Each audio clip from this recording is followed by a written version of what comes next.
Good day, everyone. The focus of today's discussion is lifestyle related risk factors in physical therapy. This topic is essential because it shifts our perspective from simply managing conditions toward understanding why these conditions develop in the first place. In clinical practice, many of the patients you will encounter do not present with isolated problems. Patient with low back pain, for example, may also have poor posture, limited physical activity, and other lifestyle habits that contribute to their condition. These underlying factors are often the reason why symptoms persist or recur despite treatment. Physical therapy, therefore, is not only about restoring movement, it is also about identifying behaviors that influence health and function over time. When these behaviors are addressed early, the outcome is not only recovery but also long-term prevention. This lecture will focus on three major areas that commonly affect patient outcomes: physical inactivity, sedentary behavior, and posture and substance use. These are modifiable factors, meaning they can be changed, and that is where your role as a future physical therapist becomes highly significant. Understanding these concepts will help you develop a more comprehensive approach to patient care, one that goes beyond symptoms and focuses on overall health. The learning outcomes outline what is expected from you by the end of this session, and they also guide how you should process the information presented. First, you are expected to explain the major lifestyle-related risk factors affecting health and function. This means going beyond memorization and being able to clearly describe how these factors influence the body. Second, you should be able to differentiate physical inactivity, sedentary behavior, and poor posture. These terms are often used interchangeably, but they represent different concepts.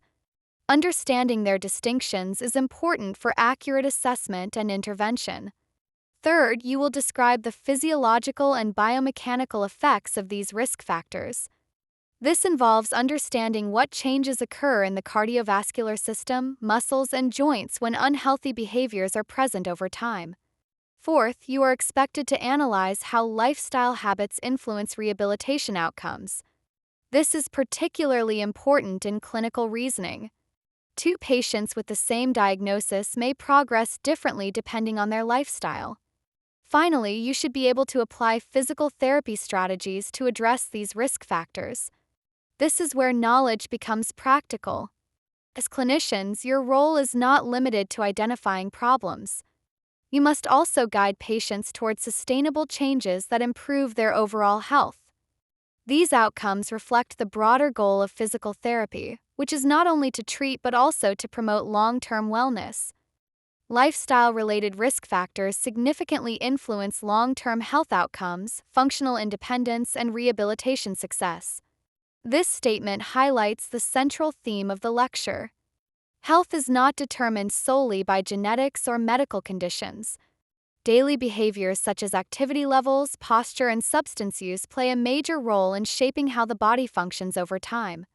Functional independence, which is a key goal in physical therapy, is also affected.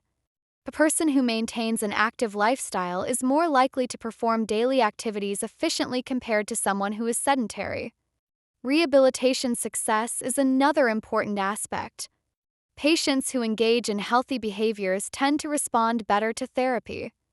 They recover faster, tolerate exercises better, and maintain improvements longer. In physical therapy practice, this understanding allows clinicians to move beyond treating symptoms. It encourages a shift toward prevention and health optimization. The three major areas identified in this lecture, physical inactivity, sedentary behavior, and posture and substance use, represent common and modifiable contributors to dysfunction. These are not rare or complex issues. They are everyday behaviors that accumulate over time and significantly impact health.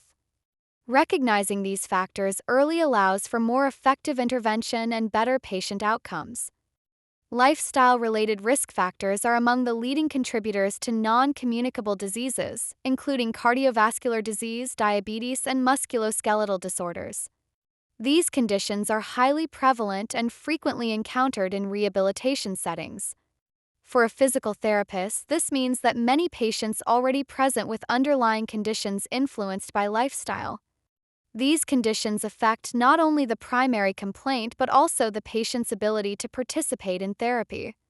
For example, a patient with cardiovascular disease may have limited endurance, making it difficult to complete exercise programs. Patient with diabetes may experience delayed healing, affecting recovery timelines. From a rehabilitation perspective, patients with poor lifestyle habits often demonstrate slower recovery. Their bodies are less conditioned to respond to physical stress. They may also show reduced exercise tolerance, meaning they fatigue easily even with low-intensity activities. Another important consideration is the higher recurrence rate of injury. If the underlying lifestyle factors are not addressed, the patient may return with the same problem. Consider two patients with identical injuries. One maintains an active lifestyle while the other is sedentary.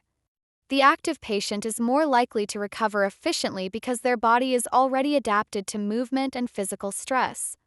This highlights why lifestyle assessment is an essential part of physical therapy practice. Directly influences outcomes and long-term success. Physical inactivity is defined as insufficient engagement in recommended levels of physical activity, specifically less than 150 to 300 minutes of moderate intensity activity per week. First glance, this may seem straightforward. However, physical inactivity is not simply the absence of exercise. It reflects a broader pattern of low energy expenditure throughout the day. Person may engage in short periods of exercise but still spend most of the day sitting or engaging in minimal movement. In such cases, the overall activity level remains low. This distinction is important because health is influenced not only by structured exercise but also by total daily movement. Activities such as walking, standing, and general mobility contribute significantly to overall physical activity levels. In modern lifestyles, many individuals spend extended hours sitting, whether at work, in school, or during leisure activities. This contributes to a pattern of inactivity that gradually affects multiple body systems. Understanding physical inactivity as a continuous pattern rather than a single behavior allows physical therapists to design more effective interventions. Instead of focusing only on exercise sessions, clinicians can encourage increased movement throughout the day. This approach promotes sustainable changes and improves overall health outcomes. Case presented involves a 35-year-old office worker who reports fatigue when climbing stairs, does not engage in regular exercise, and has a body mass index in the overweight range. These findings provide important clinical information. Fatigue during stair climbing suggests reduced cardiovascular endurance. The lack of regular exercise indicates a pattern of physical inactivity. The elevated body mass index may reflect an imbalance between energy intake and expenditure. Together, these factors point toward decreased physical conditioning and potential early metabolic risk. From a physical therapy perspective, the goal is not to immediately introduce high-intensity exercise. Instead, a gradual and progressive approach is more appropriate. Aerobic conditioning can begin with low-intensity activities such as walking, gradually increasing duration and intensity over time. Activity modification is also essential. Encouraging the patient to incorporate more movement into daily routines, such as taking short walking breaks or using stairs instead of elevators, can significantly improve overall activity levels. This case highlights the importance of individualized intervention. The focus is not only on improving physical capacity but also on creating sustainable habits that the patient can maintain long-term. Physical inactivity leads to several physiological changes that affect multiple systems in the body. One of the primary effects is a decrease in VO2 max, which reflects reduced cardiovascular efficiency. This means the body becomes less effective at delivering oxygen to working muscles, resulting in early fatigue. Another significant change is increased insulin resistance. This impairs the body's ability to regulate blood glucose levels and increases the risk of developing type 2 diabetes. Muscle protein synthesis is also reduced, leading to muscle atrophy. As muscle mass decreases, strength and functional capacity decline. Circulation is affected as well. Reduced movement leads to impaired blood flow, which can delay tissue healing and recovery. These physiological changes collectively reduce a patient's endurance and ability to perform daily activities. For example, a sedentary individual may find simple tasks such as walking moderate distances or climbing stairs physically demanding. Understanding these mechanisms helps explain why physical inactivity has such a significant impact on rehabilitation outcomes. It also reinforces the importance of early intervention and consistent physical activity. The discussion on physical inactivity naturally extends to how individuals position their bodies during prolonged sitting, particularly in work environments such as computer use. In this image, the individual demonstrates a commonly observed posture during desk work. Rather than viewing this as a simple habit, it should be understood as a pattern that develops over time due to repetitive positioning and lack of movement. Several deviations from optimal alignment can be identified. The head is positioned forward relative to the shoulders, indicating forward head posture. The shoulders appear rounded, suggesting protraction. There is also an increase in thoracic kyphosis, which alters the normal curvature of the spine. Forward head posture significantly increases the mechanical load on the cervical spine. As the head moves anteriorly, the muscles of the neck must work harder to support its weight. Over time, this leads to muscle fatigue and strain. Rounded shoulders indicate shortening or tightness in the anterior chest muscles, particularly the pectoralis major and minor. At the same time, the posterior muscles responsible for stabilization, such as the scapular retractors, become lengthened and weakened. The increased thoracic kyphosis further disrupts spinal alignment. This does not remain isolated in the thoracic region. It affects the cervical spine above and the lumbar spine below, creating compensatory changes throughout the entire spinal column. From a muscular perspective, this posture reflects imbalance. Tight structures commonly include the pectoralis muscles and the upper trapezius. Weak structures often include the deep neck flexors and the scapular stabilizers, such as the lower trapezius and rhomboids. These imbalances develop gradually and are often not immediately noticeable. However, over time, they contribute to a range of symptoms. These may include neck pain, shoulder discomfort, tension headaches, and even reduced breathing efficiency due to restricted chest expansion. This highlights the importance of recognizing posture as a contributing factor to dysfunction. It is not simply a matter of appearance, but a reflection of how forces are distributed across the body.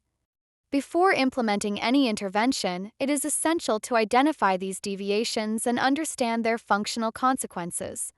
Effective treatment depends on accurately addressing the underlying imbalances rather than focusing only on the symptoms. Building on posture analysis, it is important to clearly define sedentary behavior and poor posture, as they are closely related but not identical. Sedentary behavior refers to prolonged periods of low-energy activities, typically involving sitting or reclining with minimal movement. Examples include working at a computer, watching television, or prolonged use of mobile devices. Poor posture, on the other hand, refers to deviation from optimal alignment of the body. It is not simply about appearance, but about how forces are distributed across muscles and joints. When sedentary behavior is combined with poor posture, the effects become more pronounced. Prolonged sitting in a slouched position increases mechanical stress on the spine and surrounding structures. Common postural patterns observed in sedentary individuals include forward head posture, rounded shoulders, and increased thoracic curvature. These patterns develop gradually and often go unnoticed until symptoms appear.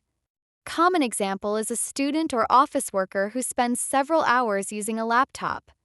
Over time, this position becomes habitual, leading to discomfort and eventual musculoskeletal issues. Understanding the relationship between sedentary behavior and posture allows physical therapists to address both movement and alignment.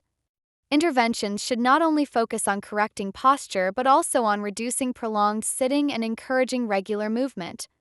Sustained poor posture leads to predictable biomechanical changes in the body.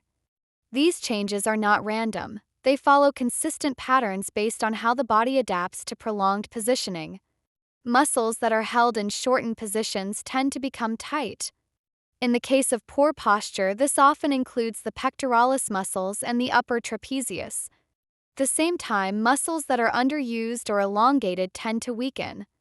These commonly include the deep neck flexors and the scapular stabilizers.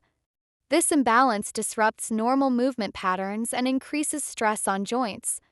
The cervical and lumbar regions of the spine are particularly affected, as they compensate for altered alignment in the thoracic region. Over time, this can lead to postural syndromes such as upper cross syndrome. This condition is characterized by a specific pattern of muscle tightness and weakness that contributes to pain and dysfunction. A practical example would be a patient who spends long hours working on a laptop.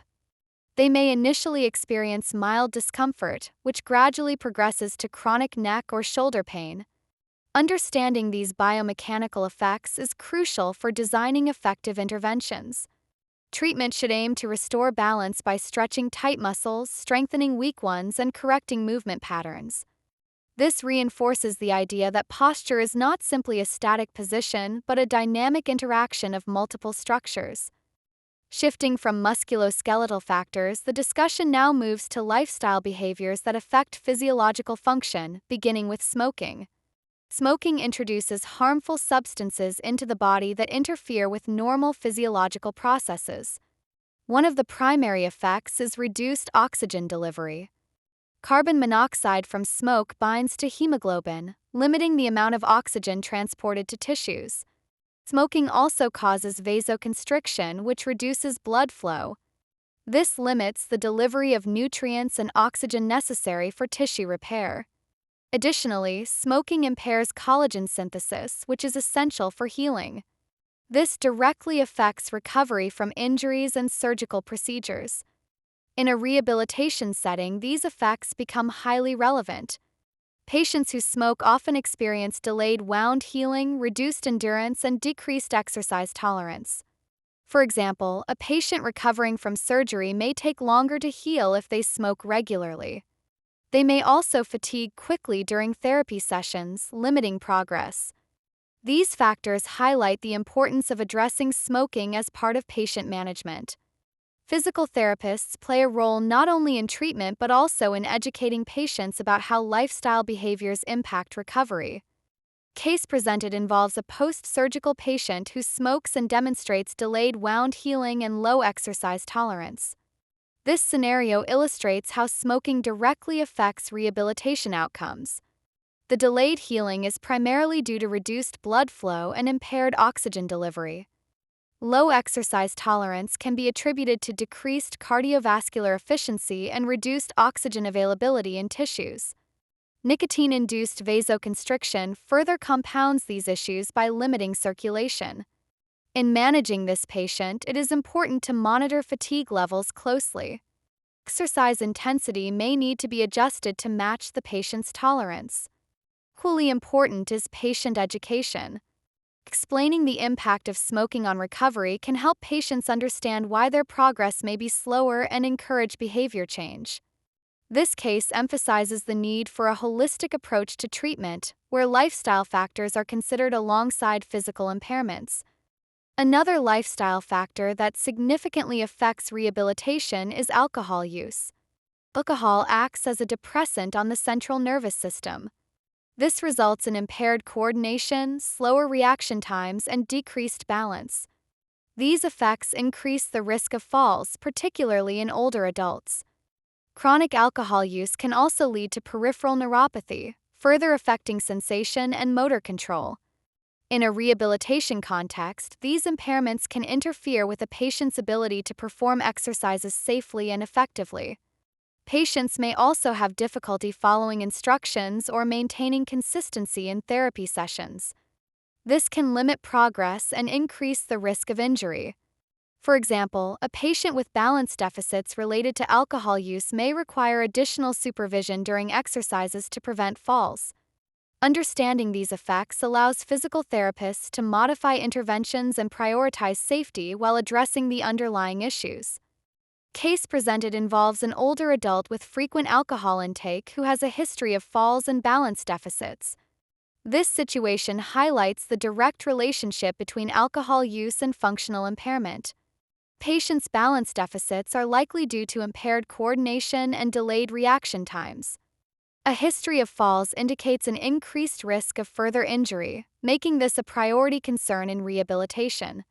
Primary goals in this case include fall prevention, balance training, and patient education. Balance training may involve exercises that improve stability and coordination, while fall prevention strategies may include environmental modifications and safety awareness. Patient education is also critical. Helping the patient understand how alcohol contributes to their condition can support behavior change. This case reinforces the importance of addressing both the physical and behavioral aspects of patient care. Substance use extends beyond alcohol and includes a range of drugs that affect both physical and cognitive function. These substances can alter mental status, impair judgment, and affect coordination. This creates safety concerns during therapy sessions. Dependence and withdrawal can also lead to inconsistent participation, making it difficult to maintain a structured rehabilitation program. Additionally, substance use can cause cardiovascular and neurological complications, further complicating treatment. In physical therapy practice, managing patients with substance use often requires an interdisciplinary approach. Collaboration with medical professionals and mental health providers may be necessary. For example, a patient experiencing withdrawal symptoms may not be able to fully engage in therapy until their condition is medically stabilized. Understanding these considerations allows physical therapists to provide safe and effective care while addressing the broader needs of the patient. At this point, it becomes clear that lifestyle-related risk factors do not occur in isolation. They often interact and reinforce one another. Physical inactivity can lead to weight gain and reduced endurance. Sedentary behavior contributes to poor posture and musculoskeletal strain. Smoking delays healing and reduces overall physical capacity. When these factors are combined, their effects are compounded. This results in greater impairment, slower recovery, and increased risk of recurrence.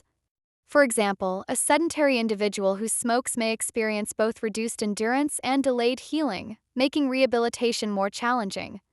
This highlights the importance of a holistic approach to patient care. Rather than focusing on a single issue, physical therapists must consider the broader context of the patient's lifestyle. Treating the patient as a whole allows for more effective and sustainable outcomes. Given the impact of lifestyle-related risk factors, the role of physical therapists extends beyond treatment of physical impairments. Patient education is a key component. Helping patients understand how their behaviors affect their health empowers them to make informed decisions. Exercise prescription is another essential role. Using principles such as frequency, intensity, time, and type, physical therapists can design programs that improve physical capacity and overall health. Behavior change strategies are also important. Techniques such as goal setting and motivational interviewing can support patients in adopting healthier habits.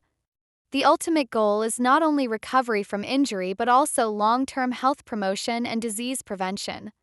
This broader perspective defines the evolving role of physical therapy in modern healthcare. Case presented integrates multiple lifestyle-related risk factors.